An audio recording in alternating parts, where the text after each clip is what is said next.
Bismillahirrahmanirrahim. Baiklah saudara dan saudari Yuhan Fillah rahimahullah, kita lanjutkan. Jadi dalil yang kedua yang menunjukkan mubahnya atau bolehnya berziarah kubur adalah hadis yang disandarkan kepada Imam Tirmidzi dalam kitabnya As-Sunan nomor 975 Juz 4 halaman 211. Di hadis ini diceritakan apa yang terjadi atau apa yang pernah dilakukan oleh Ummahatul Mukminin Aisyah radhiyallahu anha. Menurut Abdullah bin Abu Mulaikah bahwasanya Aisyah radhiyallahu anha pernah menziarahi kuburannya saudaranya, yaitu Abdurrahman bin Abu Bakar radhiyallahu anhu yang meninggal di Habsyi, ya, yang kemudian jenazahnya dibawa ke kota Mekah dan dikuburkan di sana. Nah, salah satu pernyataan Aisyah pada waktu itu adalah, wallahi law hadartuka ma dufinta illa haitsu mutta. Demi Allah, kalau saja saya hadir pada saat kematianmu, niscaya kamu tidak akan dikubur kecuali di tempat kamu meninggal. Walau syahidtuka ma zurtuka. Seandainya saya menyaksikan kematianmu, niscaya saya tidak akan menziarahimu. Nah, kalimat ini dijadikan hujah bolehnya berziarah kubur. Nah, saudara dan saudari wantillah rahimakumullah, inilah tiga pendapat yang berkembang tentang adanya atau boleh tidaknya seseorang berziarah kubur, di mana ulama fikih membagi dalam tiga tahapan. Yang pertama adalah haram, kedua makruh, ketiga mubah. Namun kalau kita kembali ke hukum asal ziarah kubur, baik laki-laki maupun perempuan adalah haram. Ziarah menjadi boleh bagi laki-laki jika itu dijadikan sarana untuk tudzakirul maut wa tuzahidu dunya, dan makruh bagi wanita jika kehadirannya di kuburan hanya menjadi sebab tereksploitasinya emosi atau melakukan amaliyah yang dilarang seperti menangis berlebihan di kuburan. Itulah sebabnya saudara dan saudari, kita semua bisa ngambil ibrah dari makna apa yang dimaksud Rasulullah melaknat wanita-wanita yang menziarahi kuburan. Jadi kalau ziarahnya adalah untuk mengingat kematian, masih diizinkan. Nah, sebelum kita selesaikan pembahasan ini, ada beberapa keterangan yang berkaitan dengan masalah ziarah kubur, tetapi hadisnya adalah lemah. Ini seperti disebutkan oleh Imam As-Sunani dalam Subulus Salam, Juz 3 halaman 161. Di antaranya adalah hadis yang menunjukkan atau menerangkan bahwasanya Fatimah radhiyallahu anha suka menziarahi kuburan pamannya Hamzah setiap Jumat dan nangis. Nah, ini hadis ini disebutkan mursal atau gantung, ya. Artinya dikategorikan lemah. Yang kedua, hadis yang diriwayatkan oleh Imam Al-Baihaqi dalam kitab Sya'bul Iman. Di sana sebutkan man zara qabral walidain aw ahadihima fi kulli jumu'atin ghufira lahu wa kutiba baran. Barang siapa menziarahi kuburan kedua orang tua atau salah satunya di setiap hari Jumat, akan diampuni baginya dan dicatat baginya kebaikan. Ini pun hadis dikategorikan mursal atau gantung, ya. Nah, jadi ke ziarah kubur itu tidak dikaitkan dengan hari-hari tertentu, ya, tetapi dikaitkan dengan perlu tidaknya kita mengingat kematian, itu saja. Itulah sebabnya kalau kita melihat perkembangan di masyarakat, biasanya hadis inilah yang suka dijadikan hujah. Ziarah kubur itu hari Jumu'ah, ya. Dan kalau pas besok Sabtunya hari puasa, biasanya Jumu'atin disebut Jumu'ah Agung. Ya, kayak orang Kristen begitu. Jadi ini Jumat Agung. Kenapa? Karena ziarahnya hari Jumat pas mau menjelang Ramadan atau menjelang Lebaran. Nah, ini tidak ada di dalam Islam, saudara ya. Ziarah kubur tidak dikaitkan dengan masalah hari. Nah, satu lagi hadis pembahasan 611 ya. Ini kita tuntaskan, masih ada waktu. Hadis nomor 611. Bismillahirrahmanirrahim. Wa an Abi Sa'idin al-Khudri radhiyallahu taala anhu qala la'ana Rasulullah sallallahu alaihi wasallam an-naihata wal mustami'ata, akhrajahu Abu Dawud. Dan dari sahabat Abu Sa'id al-Khudri radhiyallahu anhu berkata, sesungguhnya Rasulullah sallallahu alaihi wasallam telah melaknat wanita yang meratapi kematian seseorang dengan cara menghitung atau menyebut-nyebut kebaikan si mayit, sehingga orang yang ditinggal mati merasa sedih berlebihan atas kematiannya. Wal mustami'ata, dan orang-orang yang berupaya memperdengarkan ratapannya. Hadis ini disandarkan kepada Abu Dawud ya, sebagaimana disebutkan oleh Ibnu Hajar Al-Asqalani. Dan di dalam kitab Sunan Abu Dawud, hadis ini ada di nomor 2721, juz 8, halaman 397. Jadi hadis ini ada, dan kemudian hadis ini juga dikuatkan oleh hadis yang disandarkan kepada salah satu sahabat Rasulullah sallallahu alaihi wasallam, yaitu Malik Al-Asy'ari, di dalam kitab Sahih Muslim nomor 1550. Di dalam kitab Sahih Muslim nomor 1550 diriwayatkan bahwasanya Rasulullah sallallahu alaihi wasallam menyebutkan ada 4 urusan, arba'un fi ummati min amril jahiliyah la yatrukunahunna.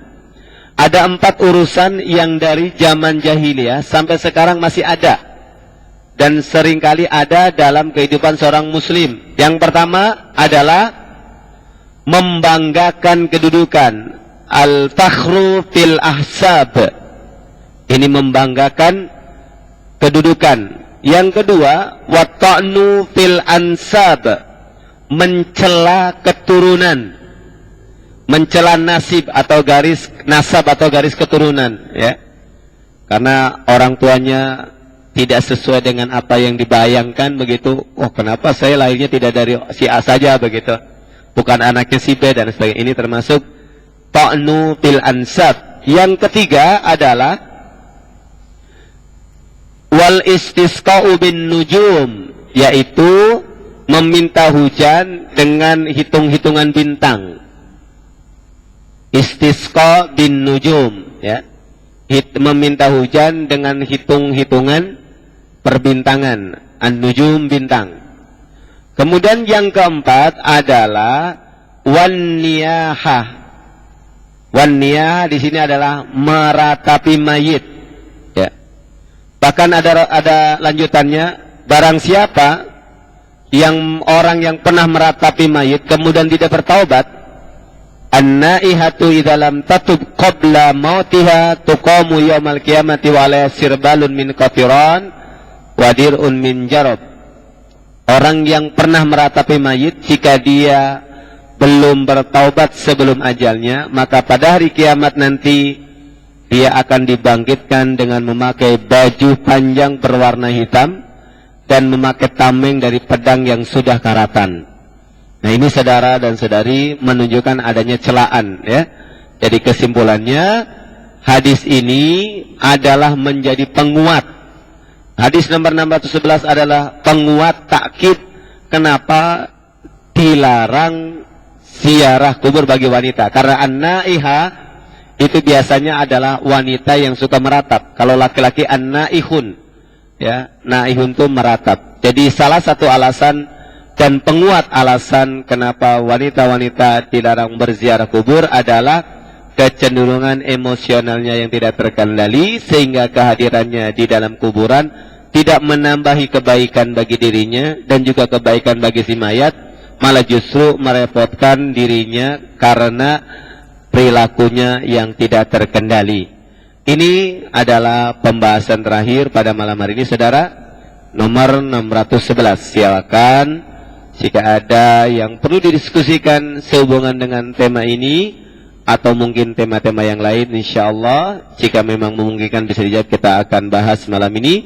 Dan jika tidak, bisa jadi PR untuk saat yang akan datang. Walaupun minkum walhamdulillahirabbil alamin. Baik, silakan sahabat-sahabat yang ingin bertanya, juga yang melalui internet, silakan diketik di message, kemudian insya Allah nanti akan dibacakan. Mohon disegerakan untuk yang di internet ya. Baik, yang pertama dari Ahwat ini, Ustadz mohon penjelasannya mengenai rukun haji. Bagaimana jika salah satu rukun haji tidak bisa dilakukan karena kondisi fisik yang lemah untuk orang tua, seperti melontar jumroh? Apa cukup dengan membayar dam atau dibadalkan, digantikan oleh orang lain? Lalu bagaimana dengan nilai hajinya sendiri?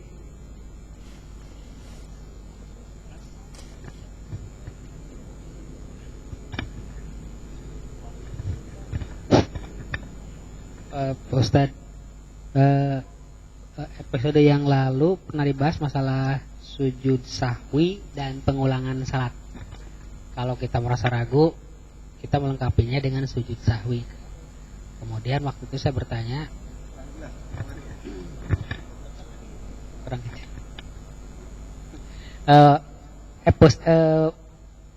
pada saat yang lalu, waktu itu menerangkan tentang sujud sahwi.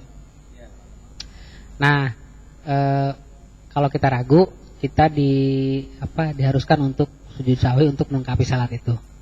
Kemudian waktu itu untuk melengkapi salat itu kan diharuskan melakukan sujud sahwi.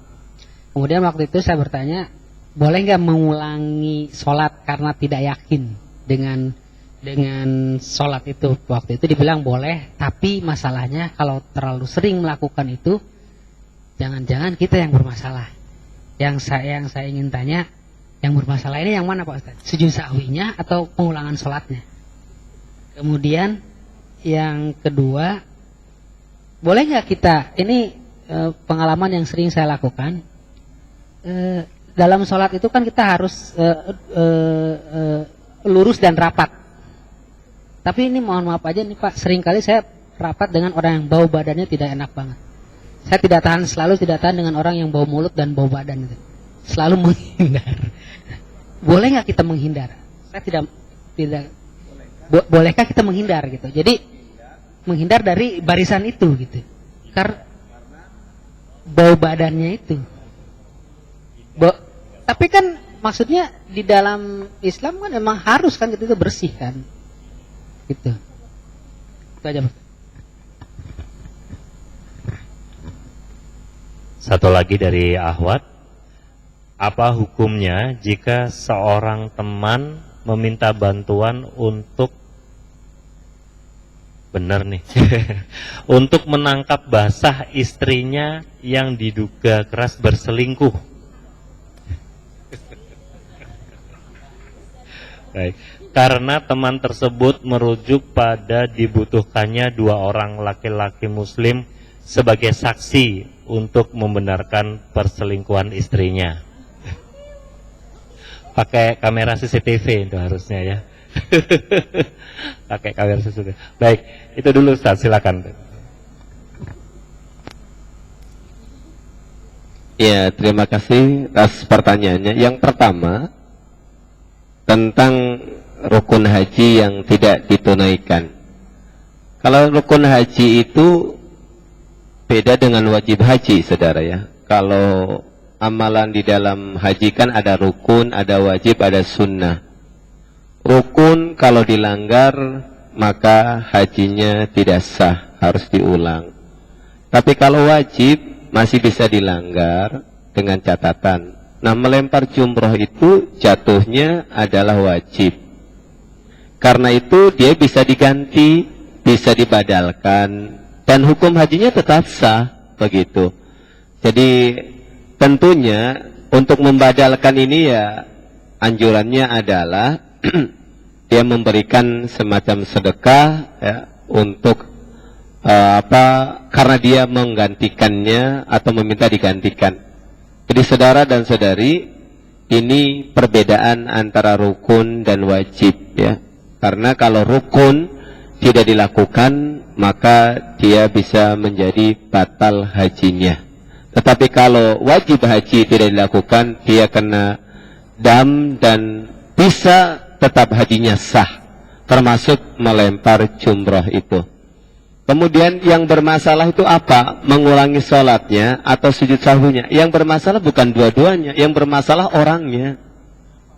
Ya, kenapa dia bermasalah? Karena berarti dia menjadi bagian dari masalah sendiri. Dia tidak confident, dia tidak dia was-was. Penyakitnya berarti dia punya penyakit was-was. Kalau dia ngulang-ngulang itu was-was dia. Orang seperti ini mungkin perlu diterapi dulu ya secara batinnya. Kenapa ente suka was-was dengan sholat begitu? Itu kalau sujud sahwinya tidak bermasalah, karena memang sujud sahwi adalah salah satu cara solusi jika kita terlewat. Nah, kalau ada solusi dengan sujud sahwi, kenapa kita paksakan mengulang sholat? Karena Rasulullah sendiri tidak mengulang-ulang. Ya, Rasulullah nggak pernah mengulang-ulang. Salah bermasalah diulang. Bermasalah itu jika merasa Anda, makanya tadi, kalau mengulangnya sekali, ya berarti itu bisa dikategorikan agak was-was, ada masalah. Tapi kalau ngulang terus, ya memang orang ini bermasalah. Bermasalahnya di mana? Satu, melanggar kebiasaan Rasulullah. Rasulullah itu nggak diriwayatkan mengulang-ulang sholat. Kalau dia bermasalah, ketinggalan, kekurangan, cuman nambahin atau sujud sahwi saja. Karena sujud sahwi itu punya fungsi. Kalau jumlah rakaatnya kelebihan menjadi penggenap, kalau jumlahnya kurang itu menjadi penyempurna. Itu fungsi sujud sahwi. Jadi kenapa kita tidak ngambil sunnahnya Rasulullah, tapi justru memberatkan diri? Kalau dia punya penyakit waswas, ngulang-ngulang nggak akan nyelesain masalah. Nanti Allah Akbar, bingung lagi, ngulang lagi. Allahu Akbar, bingung lagi, ngulang lagi. Sampai kapan? Gitu. Justru itu godaan setan. Jadi makanya saya katakan yang bermasalah ada orangnya. Berarti memang di dalam dirinya setannya lebih banyak, lebih besar dibanding setan di luar. Gitu loh. Makanya kunci yang pertama adalah lawan setan itu dengan memperbanyak sujud. Sujud sahwi itu punya fungsi tadi, kalau kekurangan menjadi penyempurna, kalau kelebihan menjadi penggenap. Dan fungsi berikutnya, sujud itu membuat setan menangis. Jadi bikin kita setan menangis. Makanya kalau sholat sunnah, kalau kita bisa panjangin sujud, dia panjangin supaya setan di kanan kiri kita menangis, gitu loh. Jangan justru, atau apalagi sholat wajib ya. Kalau kita bisa sholat wajib sujudnya dengan benar ya insya Allah. Jadi begitu saudara ya. Yang bermasalah orangnya gitu. Mengulang sholatnya sekali tidak masalah, tapi kalau mengulang-ulang ya pasti bermasalah. Kalau sujud sahwi adalah solusi. Kemudian boleh nggak pindah saf dari orang yang bau badan? Boleh aja. Karena sebenarnya kan begini. Ini permasalahannya adalah kalau kita sholat dengan orang yang tidak paham ya. Karena kan Rasulullah menganjurkan kalau sholat itu khudzu zinatakum inda kulli masjid. Kalau bisa pergi ke masjid itu adalah dengan segala keindahan, mandi bersih, wangi, kan begitu. Cuman sekarang kan masalahnya terkadang bukan orangnya yang bau, kadang tempat sujudnya bau. Nah, kita gimana dong? Pindah tempat sujud, pindah kemana ente, gitu kan? Nah, yang bagus adalah digulung itunya tikernya atau digulung apanya, diganti yang baru. Cuman kalau ente gulung sembarang gulung, ente bisa kena marah. Emang masih ente gitu kan? Nah, ya, kena aja. Jadi begitu. Boleh aja saudara kalau anda merasa tidak nyaman dengan karena memang sebenarnya kan kita pun disuruh untuk menghindarkan bau-bauan, ya kan? Kayak bau mulut, karena makan bawang berlebihan. Atau misalkan ya sekarang bukan bau mulut sebenarnya, karena bau mulut misalkan orang nggak ini kan, bau badan mungkin ya, itu yang bermasalah. Jadi boleh kalau anda merasa tidak nyaman karena itu mengganggu kekhusyuan. Terus apa hukumnya jika seseorang meminta bantu temannya menangkap istrinya berselingkuh? Saya sih nggak habis pikir kalau ada kejadian begini. Kok bisa-bisanya begitu ya? Kok istrinya berselingkuh? Kan ini berarti ada masalah begitu. Sebenarnya gini saudara. Ingat bahwa menuduh menuduh istri atau orang-orang beriman baik-baik melakukan perselingkuhan itu adalah perbuatan yang sangat dicela. Rasulullah mengatakan orang yang menuduh bisa kena hukum dera, jilid, dipukul. Itulah sebabnya kita harus mengikuti cara Rasulullah. Rasulullah itu walaupun ada orang mohon maaf mengaku berzina, ya kita tinggal meyakinkan betul nggak. Kalau memang dia mengatakan ya di sini nggak yakin, jangan justru dicari-cari kesalahan. Karena mencari-cari kesalahan itu adalah sesuatu yang tidak dibolehkan.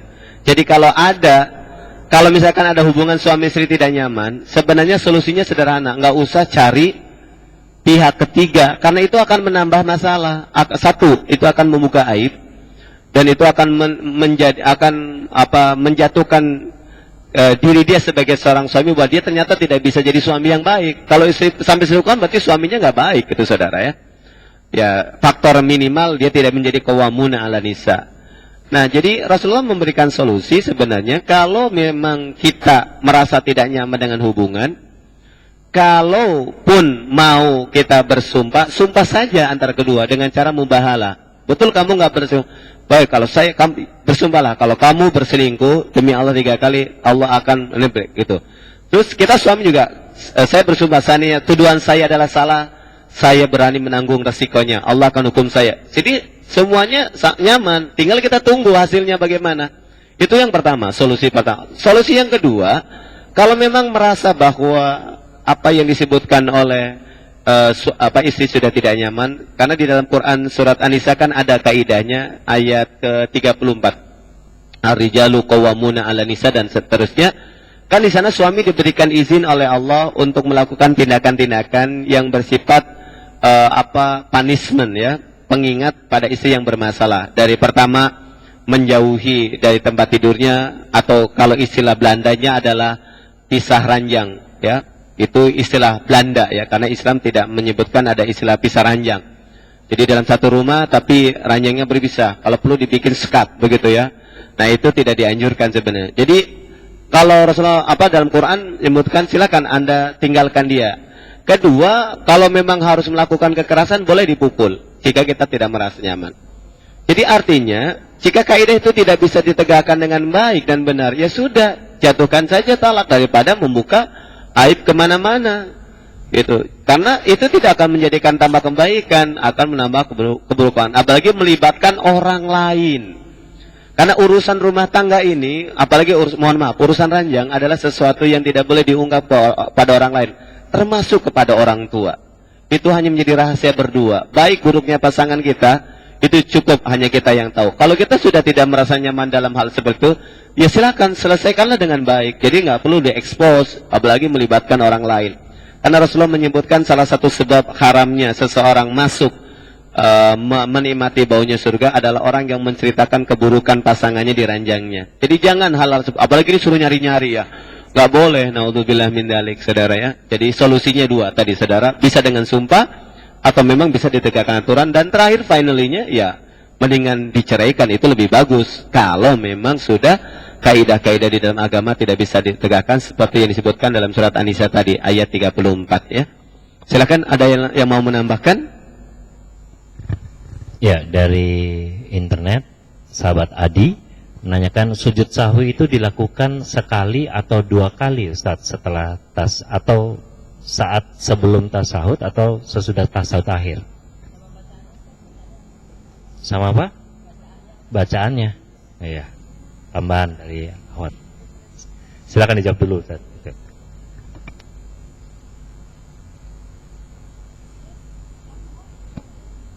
Terima kasih kepada penanya berikutnya ya. Sujud sahwi ini saudara dan saudari dilakukan 2 kali sujud. Boleh sebelum salam atau boleh sesudah salam.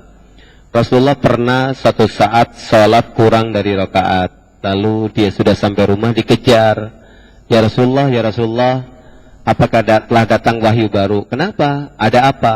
Kok sholat Anda kurang dari rakaat? Yang benar. Lalu Rasulullah mencari penguat. Betulkah orang ini mengatakan sholat saya kurang? Iya betul Rasulullah. Hanya Rasulullah datang lagi ke masjid menambahkan rakaatnya lalu sujud sahwi. Jadi boleh dilakukan sebelum atau sesudah. Itu bisa dilakukan. Lalu bacaannya apa? Imam Syafi'i rahimahullah di dalam kitabnya menyebutkan sujud sahwi yang benar adalah membaca seperti bacaan sujud biasa. Tetapi Imam Nawawi pernah mengungkapkan bahwa bacaan sujud sahwi itu adalah subhana man la yanamu wa la yashu. Tetapi kalimat ini tidak memiliki rujukan yang jelas riwayat siapa. Jadi kalau saya menganjurkan, yang baik adalah bacaan biasa. Kalau Anda biasa baca subhana rabbiyal a'la, ya subhana rabbiyal a'la lagi.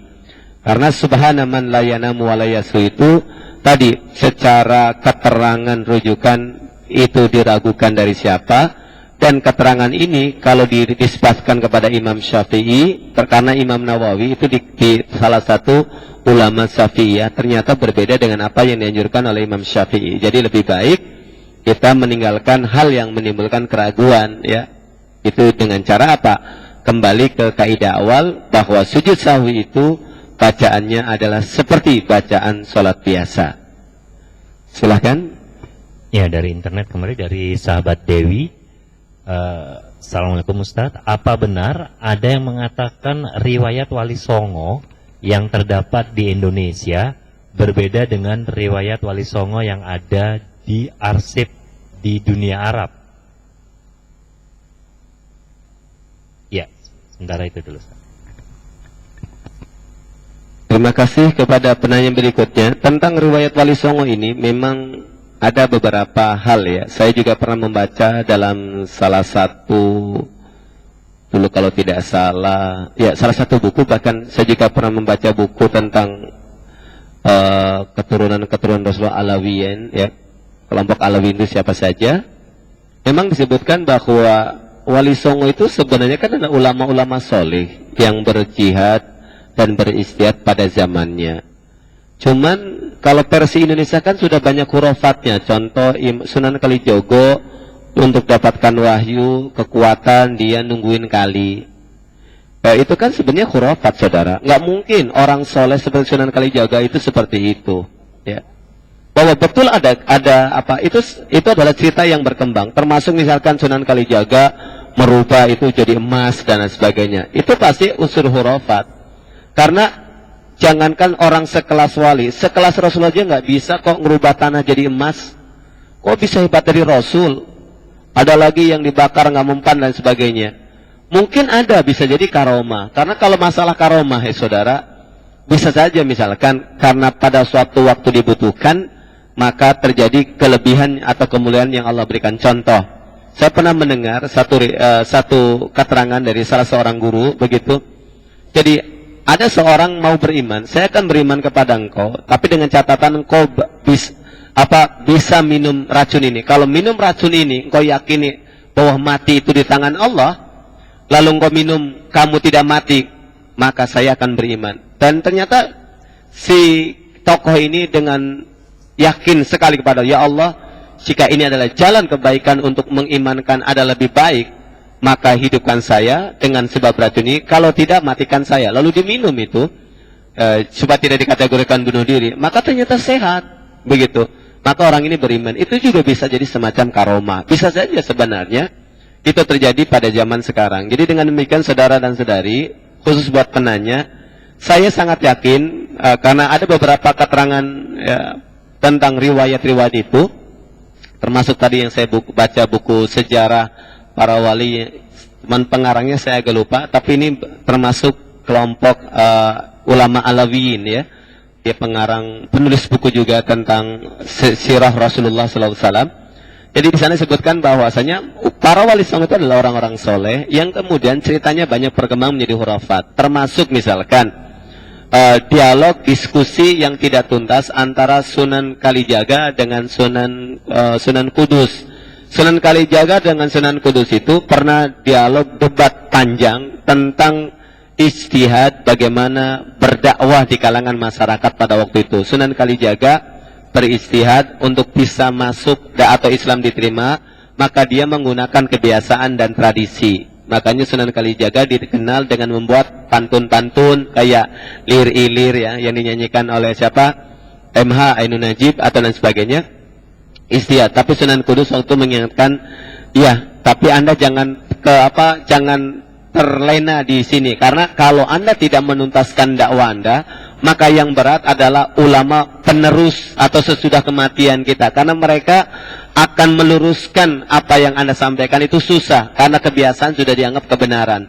Termasuk metode ijtihadnya Sunan Kalijaga yang menjadikan sarana kematian dulu di zaman di zaman Hindu, Buddha itu untuk melakukan amalan yang salah, maka Sunan Kalijaga menjadikan diajak sambil tahlilan, karena memang asbabul wurudnya sebenarnya kan kita boleh takziah kumpul di rumah maksimal 3 hari untuk baca la ilaha illallah, mengingatkan itu semua dari Allah. Tetapi kemudian tahlil ini kan berubah menjadi ritual tahlilan, bukan mengesahkan Allah, tapi justru menjadi ritual pengiriman pahala kepada orang yang meninggal, seperti Al-Fatihah kita hadiahkan kepada si meninggal, lalu dan lain sebagainya. Ini yang sebenarnya menjadi masalah hingga hari ini, karena saya sangat yakin seandainya Sunan Kalijaga itu masih hidup, dia akan mengatakan, menjelaskan bahwa bukan itu yang dimaksud. Itulah sebabnya ada sebuah buku kecil, saudara, yang ditulis oleh seorang alumni dari pesantren Suryalaya. Beliau pernah mengkritisi tentang ritual jamuan makan pada saat kematian.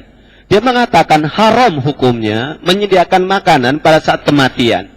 Dia mengatakan demikian. Jadi dia mengutip ada kalimat yang menjadi pembenar boleh. Ternyata dikaji kitabnya, saya lupa nama kitabnya, ternyata ada salah titik.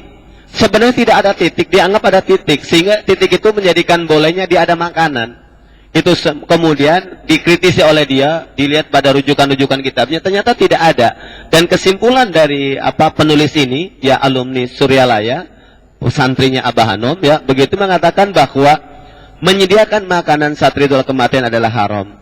Dan kalau itu kembali diungkap kepada kisah Sunan Kalijaga, saya pun sangat yakin bahwa Sunan Kalijaga bukan itu yang dimaksud, seperti yang sekarang terjadi, apalagi sampai sekian puluh hari dan lain sebagainya. Nah, kalau kita sekarang misalkan kemudian bertanya, lalu mana dong arsip yang benar, ya wali yang kalau kita mau mencari rujukan yang benar, pelajarilah hadisnya. Karena saya sangat yakin orang-orang soleh itu tidak pernah ijtihad keluar dari jalur. Jadi daripada kita sibuk membahas wali songo benar tidaknya, bahas saja hadisnya. Karena kita akan tahu petanya, oh ini benar, ini salah, oh ini yang hurafat, ini yang tidak. Jadi jangan kemudian kita menjadi salah satu sebab yang mempersulit Sunan Kalijaga di akhirat. Kenapa itu tahlilan? Kan Sunan Kalijaga ngajarin.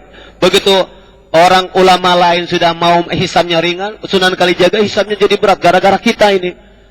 Ya Allah, saya begini kan dia ngajarin. Sunan Kalijaga mengatakan, saya nggak begitu. Nah kalau satu orang, kalau sejuta orang gimana? Kan kasihan Sunan Kalijaga, begitu kan? Nggak kebayang hisabnya makin berat. Makanya itu tadi, jangan suka menjadikan ijtihad yang salah, yang kita katakan tidak sesuai, begitu.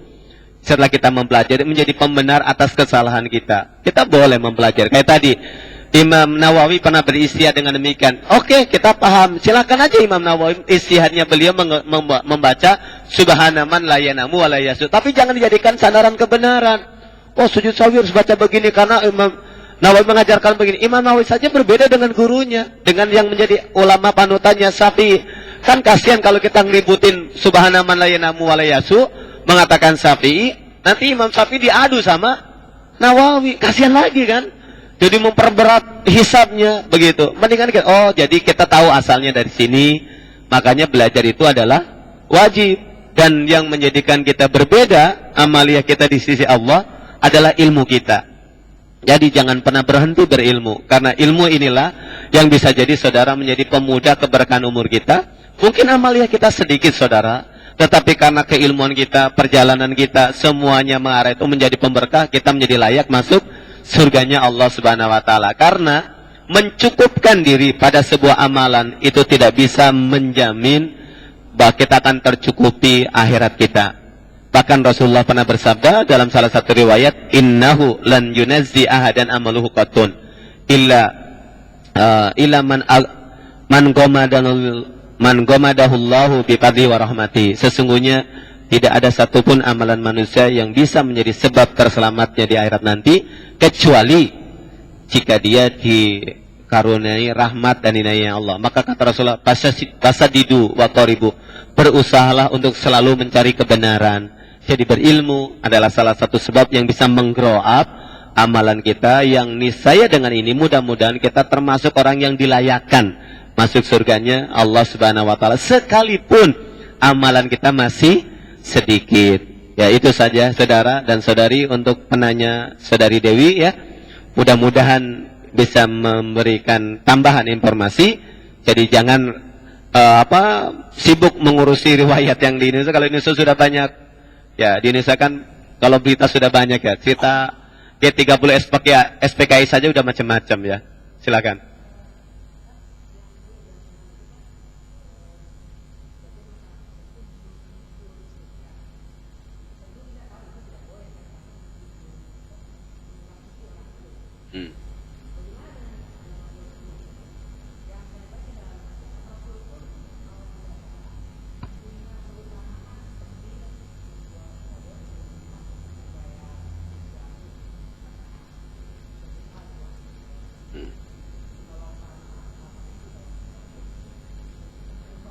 Iya.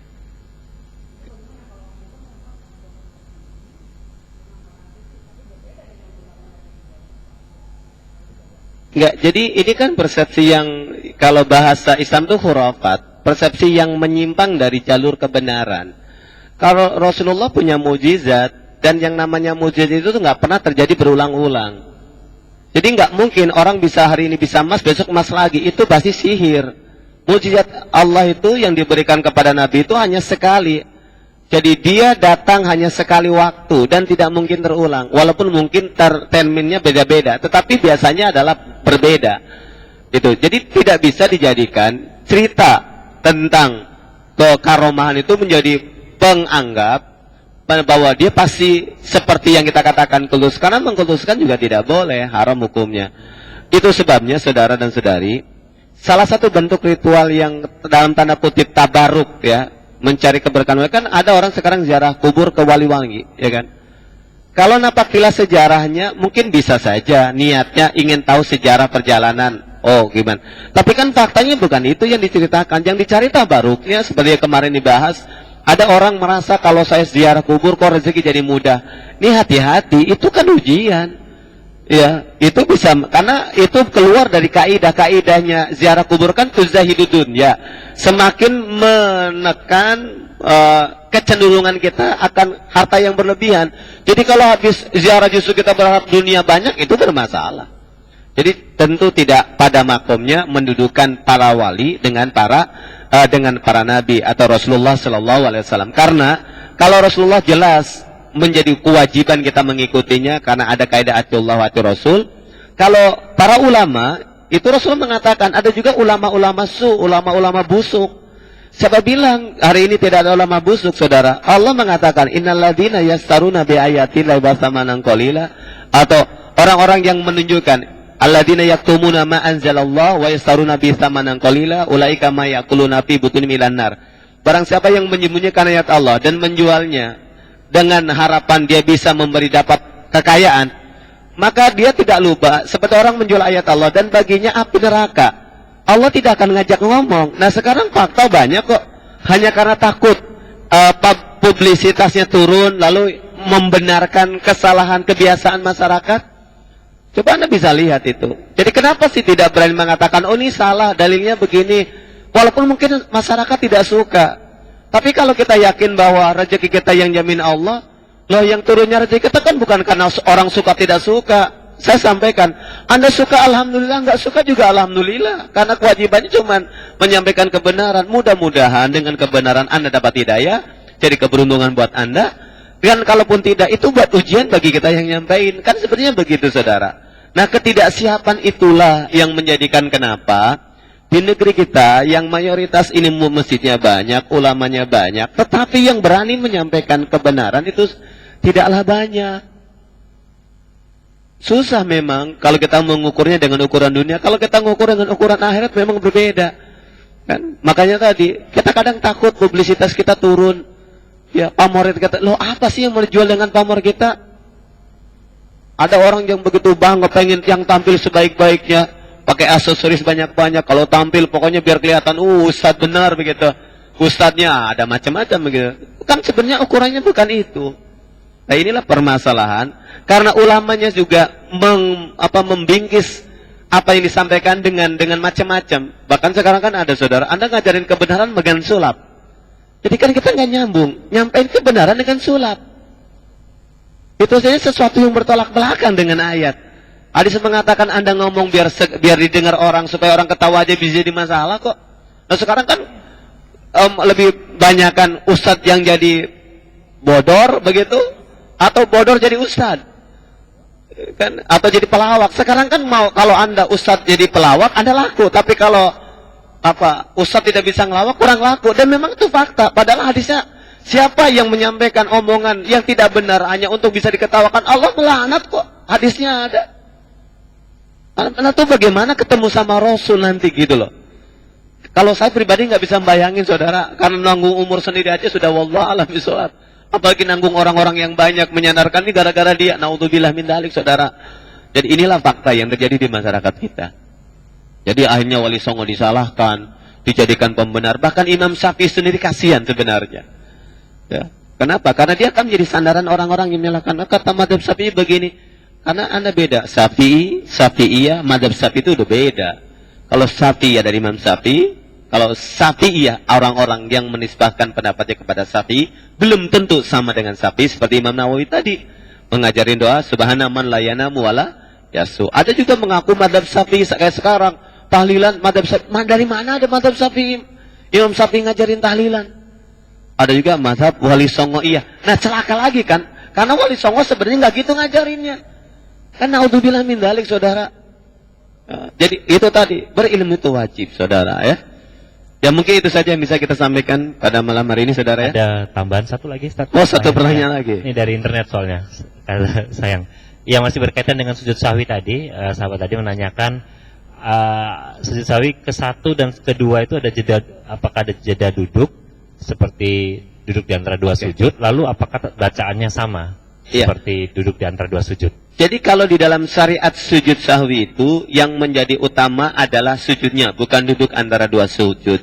Itulah sebabnya dalam beberapa penjelasan tidak disebutkan ada doa khusus. Jadi misalkan Robik firli warhamni warzuqni wahdi, itu enggak ada. Jadi tidak disebutkan seperti itu. Jadi yang jelas pokok masalahnya adalah di sujudnya saja. Kalau kita melihat pada kebiasaan sujud, kayak Mas mengatakan kembali seperti sujud biasa, maka berarti bisa jadi ada bacaan tadi. Tetapi kalaupun tidak membaca juga tidak masalah, begitu. Jadi begitu ya untuk saudara yang bertanya, mudah-mudahan bisa menjadi kejelasan. Demikian saja saudara dan saudari Iwan Pilar rahimakumullah kaji kita pada malam hari ini. Mari kita akhiri kebersamaan kita dengan bermunajat mohon ampun kepadanya. Astagfirullah ya Rahman ya Rahim ya Aziz ya Jabbar ya Mutakabir subhanaka innakuna minal zalimin. Ya Allah ya Rabb, ampuni segala kebodohan kami. Jika kebodohan ini menjadi sebab terjebaknya kami dalam kesalahan dan kemaksiatan, ampuni ya Allah dengan Kau berikan kami kemudahan memahami masalah. Beri kami kemampuan ya Allah memahami dan mempelajari sunnah-sunnah-Mu, sunnah-sunnah Rasul-Mu, ketentuan-ketentuan-Mu ya Allah, baik yang Kau sampaikan melalui kitab-Mu Al-Quran maupun Rasul-Mu Muhammad Sallallahu Alaihi Wasallam. Ya Allah ya Rabb, sayangi kami dengan kemudahan mendapatkan hidayah-Mu. Sayangi kami ya Allah dengan Kau memberikan kekuatan dan kemampuan menjalankan segala perintah-Mu. Sayangi kami ya Allah dengan Engkau memberikan kekuatan dan kemampuan meninggalkan segala larangan-larangan-Mu. Jadikanlah ya Allah kehadiran kami di tempat ini penambah kemuliaan kami di sisi-Mu. Cukupkan bagi kami ya Allah hanya Engkau yang kami tuju. Hanya ridha-Mu ya Allah yang kami harapkan, karena sesungguhnya hanya Engkau lah yang mampu memberikan kebaikan dalam kehidupan dunia ini dan akhirat nanti. Allahumma ighfir lana dhunubana wa kaffir anna sayyi'atina wa tawaffana ma'al abrar. Rabbana ighfir lana wa liwalidayna warhamhuma kama rabbayana shaghira. Allahumma akhrijna min dhulumatil wahmi wa akrimna binuril fahmi waftah alaina bima'rifatik wa sahil lana abwaaba fadlik birahmatika ya arhamar rahimin. Rabbana la tuzigh qulubana ba'da idh hadaitana wa hab lana min ladunka rahmah innaka antal wahhab. Rabbana atina fid dunya hasanah wa fil akhirati hasanah wa qina adzabannar. Kita akhiri dengan sama membaca doa kifaratul majlis. Subhanaka Allahumma wa bihamdika asyhadu an la ilaha illa anta astaghfiruka wa atubu ilaik wa lakum minkum walhamdulillahi rabbil alamin. Assalamualaikum warahmatullahi wabarakatuh.